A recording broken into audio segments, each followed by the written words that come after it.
What's up guys, Shirley here, and today I'm going to show you how to do 500,000 DPS on an Arms Warrior in the Algeth'ar Academy on a +12. As we jump into the poll here, just at the start of the dungeon, make sure that your tank goes around and grabs as many mobs as possible, and just bide your time here. You know, make sure you're drooling on your keyboard a little bit. If this was pre-midnight, this is where you would have a giant cleave weak aura. And once everything is nice and grouped, we're going to go in and pop all of our cooldowns and then proceed to spam cleave. Don't think too hard about it. You know, maybe throw in a rend or a demolish if you feel like it. But basically, we're just going to be pressing cleave over and over and over again. And we're going to do so much damage. Okay, I can't keep up that bit anymore. Hello, everyone. Welcome to April 1st, I guess. I'm not going to do a whole video like that. I just wanted to show off some Mythic Plus today because people have been asking for it. And I also wanted to talk about the 12.0.5 upcoming changes to Warriors in general, ARMS specifically for the most part, in the way that the class is changing and all that jazz. And I thought this would be more fun than me just, you know, reading some patch notes on a page, so you guys have something to actually watch here. I'll also be talking about the dungeon a bit as we go through it and, you know, some minor things, but I don't expect I'm going to be talking for this whole 20-minute video or however long this is going to be, so I hope you guys enjoy. I will say right off the bat, one of the main reasons why I don't typically make a bunch of Mythic Plus content is, like, this is... well, two reasons, I suppose. This is my turn-off brain downtime in between raiding and PvP in the game. I don't really take Mythic Plus super seriously, so it is what it is. But also, I find a lack of things to talk about for like 20 to 30-minute dungeons. So yeah, I could just ramble the whole time, or, you know, playing music is one option, I suppose, but I don't expect that people would want to watch that in dead silence for the most part. But anyway, on the first boss here, just holding all of our CDs for all the little tree guys, because we're doing one thing and one thing only, and that is cleaving. It was kind of a joke, but in reality, that is your job as an Arms Warrior right now with Mythic Plus, and there is nothing wrong with that. You're going to make up so much time doing, you know, a ton of AoE damage, and you let everybody else deal with the bosses.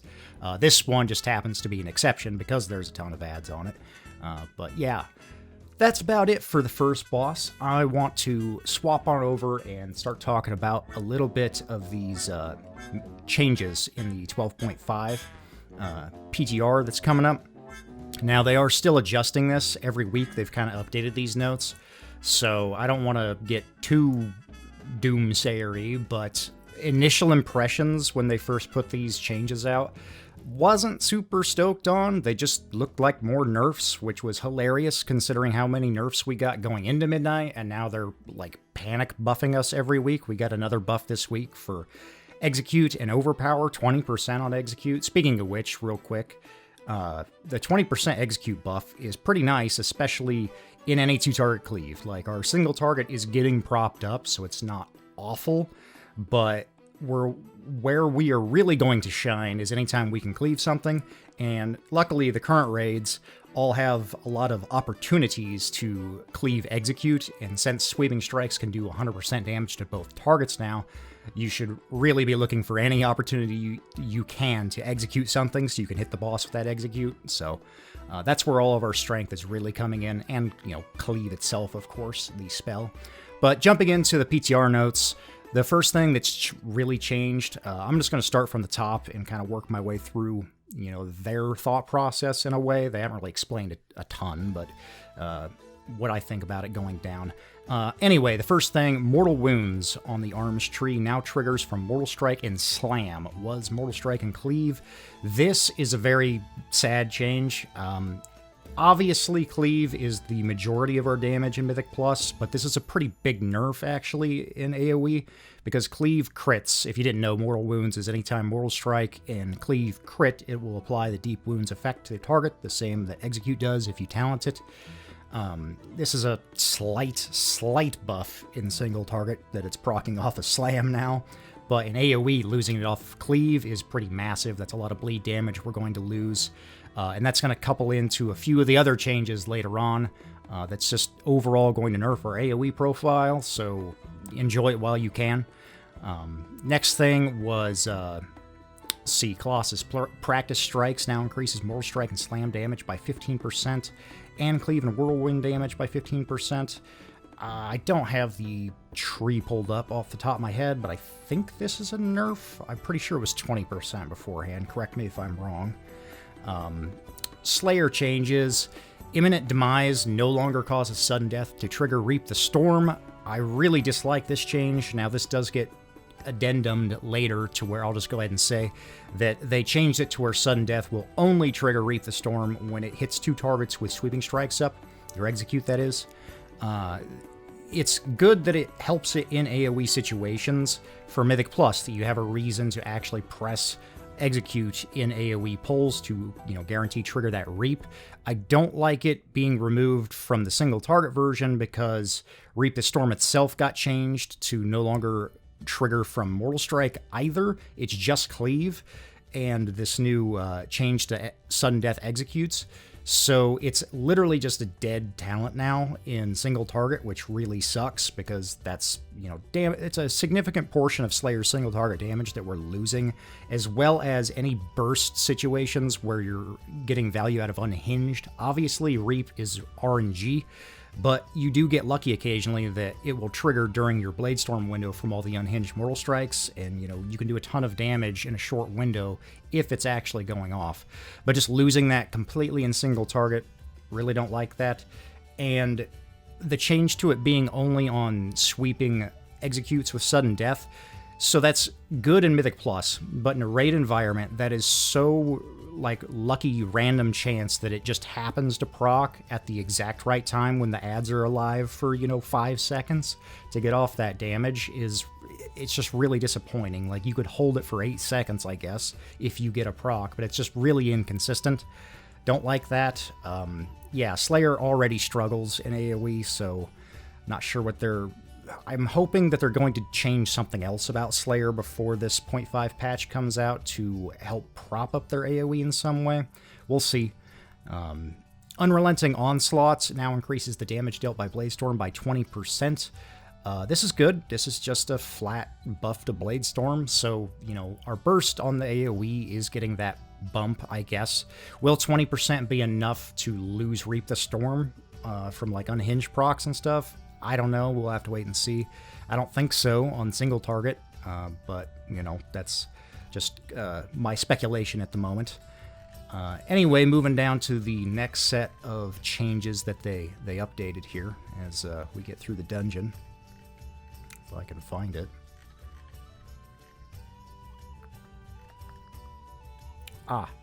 Small quality of life things. Wrecking Throw will light up now when there's an absorption. Shattering Throw will light up if there's an immunity on things.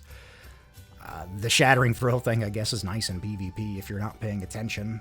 The absorption thing on Wrecking Throw could be useful. There's some bosses and targets that are full health with a shield that it's kind of hard to tell sometimes. Slayer, they're just updating the Reap the Storm changes that I already talked about. They did say they dropped it to a 15% chance, and then they later changed it back to a 20% chance. Let's see. Yeah, nothing else changed on the week ago's post. And now, this latest update for the 0.5 stuff. Once again, some more quality of life stuff, as well as some mechanical changes. Ren's radius got increased to 10 yards from 8. This might not sound like a big deal, but I'm really happy they're doing this, because the new Ren being AoE, I like it being AoE, but the way the animation looks and everything, it's kind of hard to judge sometimes. You would think you would hit everything around you when you don't if they're a little bit spread, so I like this being a little bit bigger. In fact, it almost seems like Thunderclap can be more consistent in applying Rend, but that's probably me just imagining things or being used to the way that Thunderclap hits. I will say one thing off the top here. In this dungeon, I like to think of Rend in Slayer, at least, not so much in Colossus. In Colossus, it's more like a rage-fueling machine because of one of your talents, but in Slayer, since you don't take Cleave all the time, if you have any sort of AoE and all you have is Whirlwind and Sweeping Strikes, just think of Rend like a buffed Whirlwind, basically, with a cooldown is how I think about it, and then it feels a little bit better to press, I suppose. But anyway, moving on. Crushing Combo, first mechanical change. Removes the cooldown from your next 2 uses of Cleave, was 3. So this is a pretty massive nerf. Probably, rightly so, warranted. As you can see in the dungeon, our AoE damage is really good, especially with the current tier set. After we lose this tier set, we'll see how things change or what the new set will bring in the next season. But losing a use of cleave during each of our burst windows is going to suck, obviously. That's just less damage. It's really going to impact our Ravager windows. I wanted to say at like the very start of this video on the big pull, I find that our very first pull in a dungeon isn't actually as big as you would imagine it to be. And that's because we don't have Colossus stacks, whatever it's called, for Demolish going into the pull. Whereas later pulls on, where you've got all your CDs and full stacks, if you can chain into the next pull, those are usually a lot more satisfying. And a lot of that I find is because I'll mix up the rotation a bit and throw Colossus into our Demolish before Ravager, and that'll allow us, with this talent, to get in at least another cleave. Maybe a couple, depending on if you have Bloodlust or, High Haste or whatever. So this talent only giving us 2 free uses sucks, but it's kind of justified. I get where it is. Cleave is really strong right now. Other than that, Demolish's area of effect is increased to 10 yards, was 8. So another quality of life thing, making Demolish a little bit bigger, a little bit easier to hit things with. What's interesting about this is are they just increasing the cone? Because it's not actually like a circle around you when it hits. It's a cone in front of you. So we'll just have to wait and play around with that. I could get on the PTR, I guess, and test it at some point. But yeah, it's got more range. That's nice. And the next change is Dominance of the Colossus reduces the cooldown of Demolish by 5 seconds when you would gain a stack of Colossal Might, and it already at max stacks was 2 seconds. This sounds crazy good on paper. It's like, wow, 3 extra seconds CDR on Demolish. There's just one problem with it. So before I get to the problem, it's good in single target. What this reads to me is this is a single target buff to Colossus, because a lot of times if you're not critting every single Mortal Strike, you couldn't get your Demolish back in time and it would fall out of sync of your Colossus smash window. I think this is what they're trying to change there. It's going to fix up the single target version of Colossus. It's still got a ton of other issues in single target, but this should help that be or feel a bit better and flow a bit better. But in AoE or in dungeons, you would think you would just have Demolish up all the time, and you would with this change if you were just sending it. The problem is that you want to send Demolish with your Colossus Smash window, and oftentimes, even now, at the 2-second CDR, you're already getting Demolish back quicker than Colossus itself, and while you could throw in another one, you really want to utilize that window, especially with the tier set now, because if you're at like max stacks of the Heroic Strike buff, you're doing 50% more damage during your Colossus Smash window, which obviously you want to hit your Demolish in and all your cleaves. So unless you have like just insane luck with critting your Mortal Strikes cleaving, and you could fit in like 2 Demolishes in between each window, which would be obscene. I don't think that'll be the case, but maybe. This probably won't change much in AoE, because you'll just hold on to Demolish anyway for each of your CS windows. So yeah, and the last change for arms was Slayer. The Wreath of Storm chance got buffed up to 20% again. Still only triggering off of Cleave, though, so yeah, not liking that so much. And that's about it for Warrior, or Arms Warrior changes, I should say. They are changing some stuff in Fury, which, yeah, people that are playing that probably aren't too happy either about some of the Mountain Thane nerfs. But, yeah, that's about all I wanted to go over today. I hope you guys enjoyed the video. I'm going to let the rest of the dungeon play out. Just enjoy some music. I'm not going to talk over everything. You guys have seen Algeth'ar Academy before. It's here, though. Anyway, I'll have more raid stuff soon. I should have had like 3 bosses out last week, and I'm a perpetual procrastinator, so soon.tm. Thank you for watching. If you have any questions, leave them down below, and I'll see you in the next one. Peace.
you.